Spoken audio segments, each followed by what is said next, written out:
And hundreds of protesters in Hong Kong hit with tear gas on Christmas after clashing with police at malls and shopping districts. Well, we continue to follow that tense situation in Hong Kong as protests continued into Christmas Day.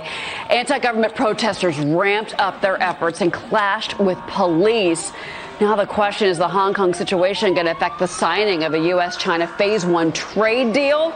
These pictures, unbelievable that we're seeing. Let's bring in James Carafano, Vice President of National Security and Foreign Policy at Heritage. Good morning, James. Hey, good to be with you. It has been a rough 48 hours in Hong Kong between protesters and police. Many believe that Chinese police officers have infiltrated, and they're basically in disguise, acting as Hong Kong police. What is your take on the situation? Well, so here's what we do know. You know, only a week ago, Hong Kong officials said, hey, the protests have crested. That's obviously not true. So it's very clear is the government still has no way of really effectively dealing with this. And the resilience of this is really unbelievable. I don't think anybody could have predicted it.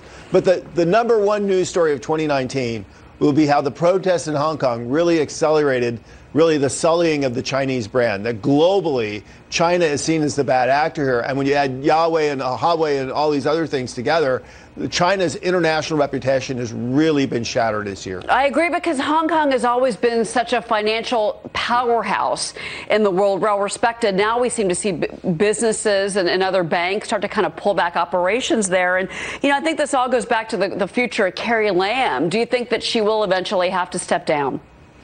Well, you know, it doesn't really matter if she steps down or not. The Chinese government essentially doesn't want her to leave because they don't want to see that as a sign of defeat. Even if she left, I'm not really sure that would be the transition that's really needed here. You know, from the Chinese perspective, the number one thing that they look at is it's not bleeding over into the mainland. So as far as they're concerned, this is still a situation that they can deal with. What this really does is affects the future international reputation of Hong Kong. That may never recover. Yeah, well, and also, too, you know, these protesters initially got what they wanted. They didn't want to be under Chinese law. The legal system in China, you know, is well known for being incredibly harsh under the Communist Party. Right. What is the end game here, though, for these protesters, for these young protesters? What do you think that would finally satisfy them and get them off the streets? Yeah, well, that's the problem is none of the sides went into this really thinking about the end game. And this was kind of a road accident where all this just collided.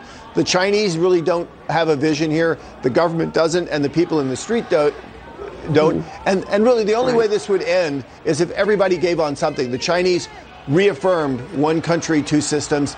The government in Hong Kong reaffirmed that it's actually governing for the Hong Kong people. Right. And the people in Hong Kong accepted some kind of truth and reconciliation process to normalize relations with the government.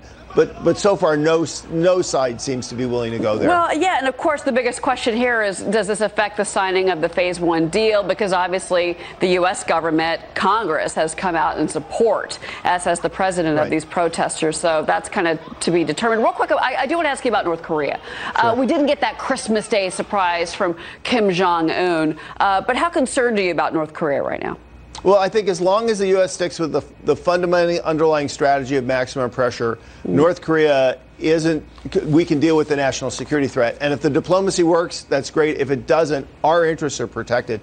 The ball really remains in Kim's court. And I think the administration, what it's done right is it's been consistent saying, look, it's maximum pressure until you agree to denuclearize. That's not on the table for negotiation. James Carafano, thank you so much for being here the day after Christmas. Merry Christmas, James. You too.